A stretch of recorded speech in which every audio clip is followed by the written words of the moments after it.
Fala, gigante, beleza? Bem-vindo ao canal. Eu me chamo Alexandre Rodrigues, sou professor de biologia e hoje a nossa aula é sobre genética. Isso mesmo, pessoal, exercícios sobre a primeira lei de Mendel.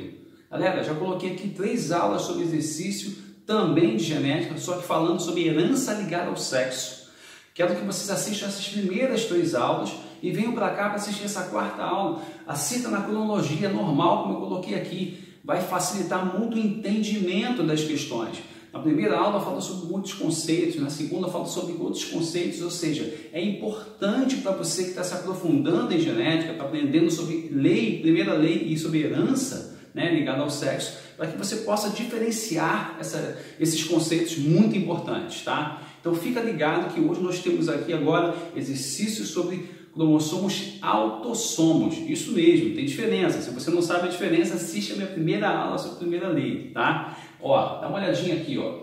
Dá uma olhada na questão número 1, pessoal. Olha que questão bacana, mas uma questão que pode te enganar, você pode errar essa questão por um pequeno detalhe. Eu vou te dar todos os macetes para que você não erre questões como essa. Vamos lá. Ó, qual a probabilidade de um casal de olhos castanhos que já possui um filho de olhos azuis ter uma menina de olhos azuis? Vamos lá. Primeiro conceito para você nunca errar uma questão como essa. Olhos castanhos, tá? Tem dominância sobre olhos azuis.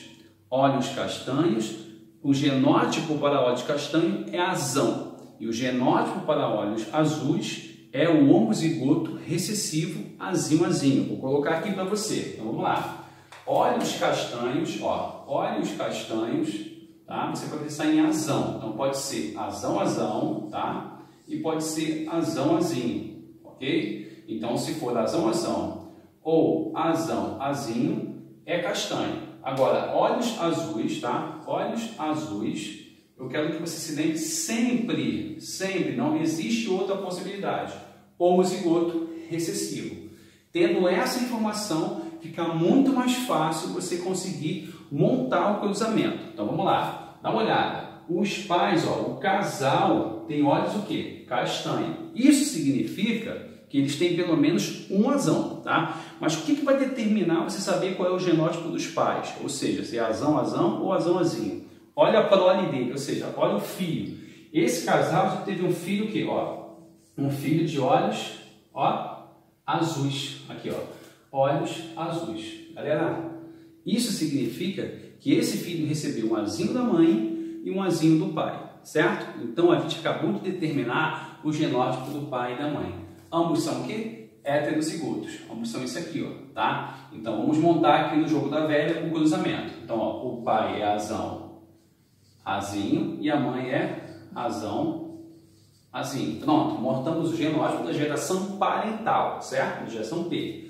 Agora a gente vai determinar a F1. Vamos cruzar esse primeiro azão com esses 2 genótipos, com esses 2 alelos, melhor dizendo. Depois esse alelo com esses outros 2 aqui. Tudo bem? Então vamos lá. Azão com azão. Qual é o resultado? Azão. Azinho. Teremos então um azinho. Azão com azinho. Você vai ter aqui azinho. Coloque sempre o dominante na frente. Azinho. Você terá esse resultado. Vamos voltar para a questão. A questão que é o seguinte, presta bem atenção nesse detalhe agora, tá? Ó, qual a probabilidade de um casal de olhos castanhos que já possui um filho de olhos azuis, tá? Ter uma menina, olha isso aqui, ó, menina de olhos azuis. Pessoal, vamos lá. Toda vez que a questão pedir para você calcular o sexo do bebê ou da criança, tá? Isso significa que você tem que calcular esse sexo pensando no seguinte valor, 50% de chance. Vou te explicar de novo. Todo casal tem 50% de chance de ter um filho do sexo masculino ou feminino, tá? Isso nos dá o quê? 1/2 ou 50% de chance. Sabendo disso, nós já vamos colocar aqui o cálculo. Bom, para que seja uma menina é igual a 1/2, certo? E para que tenha olhos azuis, nós vamos olhar aqui, ó. Olhos azuis só pode ser o quê? Azinho. Então é o quê? 1/4 possibilidades. Sacou? Mas como é que a gente vai calcular isso aqui? Aí vem a regrinha do e ou do ou. Quando a questão quer duas coisas simultaneamente, ou seja, menina e de olhos azuis, você multiplica. Se a questão estivesse pedindo que fosse uma coisa ou outra, aí você iria somar, beleza? Então, nesse caso aqui, nós vamos multiplicar. Então, 1 vezes 1 é igual a 1. 2 vezes 4 é igual a 8. Resultado, então, 1/8. Então, a gente marca, ó, a letra C. Beleza? Pegou os macetes? Pegou os detalhes? Gente, questões de genética, você precisa ter fundamento, conhecimento básico e depois é só interpretar, tá? Vamos para a questão número 2. Olha aqui, ó. Em camundongos, o genótipo azinho é cinza. O genótipo azão é amarelo. E o genótipo azão morre no início do desenvolvimento embrionário. Pegou os dados? Isso é importante. Que descendência se espera entre um macho amarelo e uma fêmea amarela? Então vamos lá. Ele nos deu aqui todas as informações úteis para a gente montar o cruzamento da geração parental. E ele pede a descendência, ou seja, a F1, tá? Então vamos lá. A geração parental que ele nos deu aqui é de fêmea amarela e macho amarelo. Lembra? A questão quer saber a descendência de um macho e de uma fêmea amarela. E a gente percebeu que, ó, azinho é cinza, então não é esse o genótipo. Azão é o quê? É amarelo. Então ele quer uma fêmea amarela cruzando com um macho amarelo. Então é esse o cruzamento que nós vamos colocar aqui, ó, no jogo da velha. Então vamos lá. Se é azão, então eu vou colocar aqui, ó, azinho do macho, azinho da fêmea. Beleza? Determinamos a geração parental. Vamos fazer o cruzamento novamente para chegar daqui à geração F1. Então vamos lá. Azão com azão, temos aqui azão. Azão com azinho, temos azão. Azinho com azão, coloca o dominante na frente. Azão. Azinho com azinho. Pronto. Determinamos aqui os 4 genótipos a partir da geração parental, ou seja, do macho e fêmea amarelos. Vamos voltar na questão. Ele quer o quê? Ele quer a descendência, galera. A descendência é a F1. Agora é só você calcular, pessoal. É só calcular com facilidade. Dá uma olhada, ó. Temos aqui um azão, 2 azinho e um azinho. Só que tem um detalhe. Aí é que está o macete da questão. Preste atenção, a interpretação, ó. Ele está dizendo que azinho é cinza. Azão é amarelo.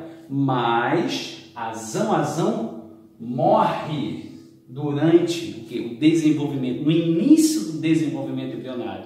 Galera, se esse animal morreu durante o desenvolvimento embrionário, ele não chegou a nascer. Então você não pode contar com um indivíduo que não existe. Ou seja, esse indivíduo azão, a gente elimina ele do cálculo, a gente não conta com ele. Então agora sim a gente vai calcular a descendência. Então nós temos 2 aqui, ó, 2 entre 3 possibilidades de azão, que significa o quê? Amarelo. Então, ó, amarelo, tá? Amarelo é igual ao quê? A 2/3. E 1, que é esse aqui, ó, sozinho, né? É o quê? 1 é igual a cinza. Então, ó, cinza, tá? Cinza é igual a 1/3. Sacou? Beleza? Agora você conseguiu determinar, né, ali perfeitamente a descendência. Prestou atenção? Se ligou nos detalhes? É isso que é importante. É a partir daí que você consegue, então, determinar o que a questão quer de acordo com a interpretação. Então, preste muita atenção na interpretação, tá? Vamos para a questão número 3. Essa questão é bem legal, muito legal, tá? Vamos lá, questão 3. A análise de 4 genes autossômicos, cada um com um par de alelos, tá? Ou seja, permitiu constatar que Janaína tem um genótipo que azão, bezinho, cezão e dezão. E Pedro tem um genótipo azinho, bezão, cezinho e dezão. Sacou? Ele deu os genótipos de Janaína e os genótipos de Pedro. Agora vem a pergunta. Para estes 4 tipos, né? Melhor dizendo, para estes 4 genes, quantos tipos diferentes de gametas poderá produzir os filhos de Janaína e Pedro? Galera, eles deu o genótipo de Janaína, deu o genótipo de Pedro e está perguntando quais tipos e quantos tipos de genótipos podem ser formados. Pessoal, e aí você tem que ter um conceito muito importante. Vamos lá. Primeiro conceito que a gente aprendeu com a primeira lei de Mendel, quero te convidar a assistir aqui a minha aula sobre a primeira lei para você poder se aprofundar ainda mais, tá? Então, a primeira coisa que a gente aprendeu com Mendel é que os alelos, eles se segregam, ou seja, eles se separam para formar novos pares de gametas. Isso mesmo. Toda vez que eles estão ali em par, eles se segregam, se separam, o objetivo é formar o quê? A geração F1. Para isso, a geração parental, então, os gametas da geração parental vão se separar, vão se segregar para formar novos pares de gametas. E é isso que a gente já fazia, ó. Eu coloquei aqui, ó, os gametas de quem? Ó, os pares de alelos de Janaína e os pares de alelos de Pedro. Agora a gente vai perceber aqui, ó, como é que vai acontecer. Essa aqui, pessoal, é a geração P, é a geração parental. O que a gente vai determinar aqui agora é a F1, tá? A primeira geração de filhos. E a gente aprendeu com Mendel que os alelos se segregam, se separam na hora de formar novos pares de gametas. Então eu te pergunto, quais gametas podem ser formados a partir de azão-azão? Bom, azão-azão, só azão, certo? Eles se segregam, vem um azão para cá e vem um azão para cá, ok? A partir de quais gametas podem ser formados a partir de azinho-azinho? Só azinho. Então, ó, no momento que azão-azão se segregou e azinho-azinho se segregou, eles formaram novos pares de gametas, beleza? A regra é a mesma para o restante. Então, ó, Bzinho, Bzinho só pode formar Bzinho. Bezão, Bezão só pode formar Bezão. Aí vem o macete, coloque sempre o dominante na frente, ok? Czão, Czão, só Czão. Czinho, Czinho, só Czinho.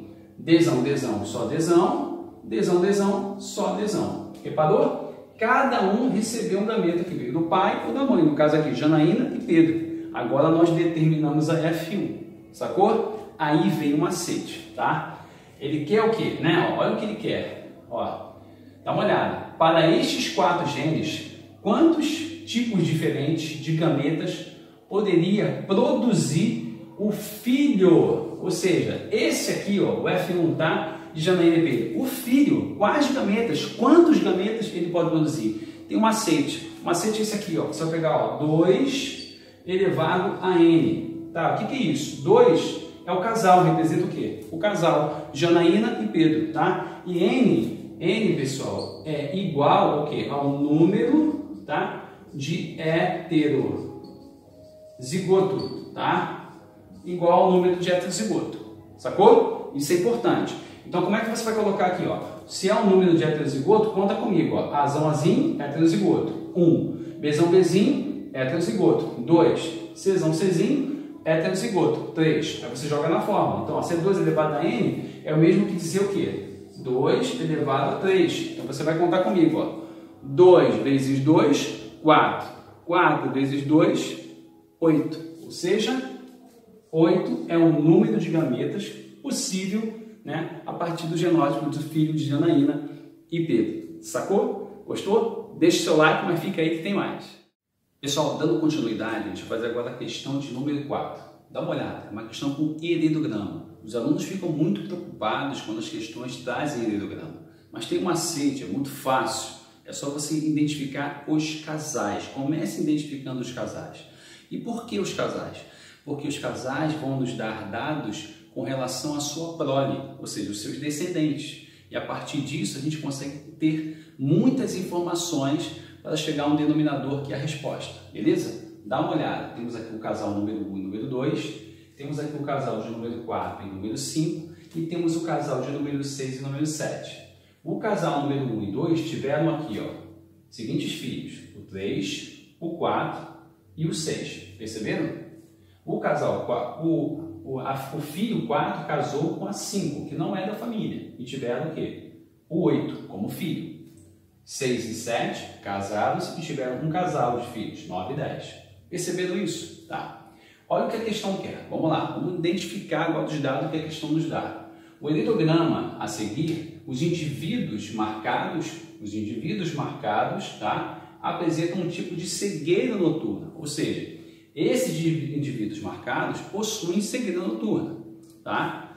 E aí, então, ó, com essa conclusão, vamos lá, a probabilidade do casal 4 e 5 ter uma criança do sexo feminino e divisão normal é D. Então vamos lá, ó. Eles querem a determinação do sexo. Então, ó, ponto 1. Eles querem que a gente calcule o sexo e nós já sabemos que qualquer casal tem 50% de chance de ter um filho do sexo masculino ou feminino, beleza? Então já está calculado, é igual a 1/2. E divisão normal, que é o que a gente precisa achar, tá? Com base nisso, ó, dá uma olhada aqui, ó. Ele falou casal 4 e 5. Bom, casal 4 e 5 e o indivíduo 1 são portadores de cegueira noturna. Então raciocina comigo. Se esses indivíduos forem, né, homozigotos recessivos ou homozigotos dominantes, seria mais ou menos isso aqui, ó. Se ele for homozigoto dominante, ele é azão. Então esse indivíduo aqui também é azão, ou seja, a esposa é azão. Então, o 8 jamais poderia nascer normal, porque se você cruzar azão com azão, só pode dar azão. Então, descartamos essa possibilidade. E se nós pararmos para anotar, azinho vai nos dar o mesmo resultado. Então é provável, não provável, é certeza de que esse indivíduo ele só pode ser o quê? Azão, esse indivíduo azão, e a cegueira noturna é o que? Uma característica dominante, ou seja, basta ter apenas um azão para que o indivíduo apresente a cegueira noturna. Isso significa dizer que se ele for azinho, ele possui a cegueira noturna, e se ele for azão, ele também possui a cegueira noturna, tá? Então, esse casal tem azão, e já que eles tiveram um indivíduo não portador da doença, isso significa que, ó, ele é azãozinho, ou seja, para não ser portador, só pode ser homozigoto recessivo. Porque se ele for portador de um alelo azão, a dominância que o azão traz em relação ao quê? Ao azinho seria um indivíduo, né, o indivíduo 8 seria também portador da cegueira noturna. Entendeu? Então, ó, aqui existe o critério de dominância. Com base nisso, agora que a gente tem um genótipo dos pais, a gente coloca no cruzamento e determina as chances do que a questão quer. Ou seja, ter uma menina de visão normal, ou seja, uma menina que seja portador do genótipo azinho. Vamos lá? Então vamos colocar aqui, ó, o casal azinho, e vamos fazer o cruzamento. Azão com azão, azinho, e azinho. Bom, se todos os indivíduos que são portadores de pelo menos um alelo azão possuem cegueira noturna, então esse indivíduo possui cegueira noturna, esse também possui e esse também possui. Então realmente, ó, só tem uma possibilidade, ou seja, 1/4, lembra? Então, ó, 1/4, tá? 1/4 de possibilidade, certo? Mas levando também em consideração que ele determinou o sexo, ou seja, você tem que determinar o sexo igual a 1/2, a gente multiplica porque ele quer as duas coisas simultaneamente, então nós vamos chegar ao seguinte denominador: 1 vezes 1 é igual a 1, 4 vezes 2 é igual a 8. Alternativa C. Se ligou? Gostou? Curtiu? Então eu quero te convidar agora a seguir, né, a me seguir no canal. Então, ó, coloca aí seu like, seus comentários, compartilhe essa aula se você gostou, tá? E não esqueça de me seguir também nas redes sociais, ok? Eu aguardo vocês. Até uma próxima aula.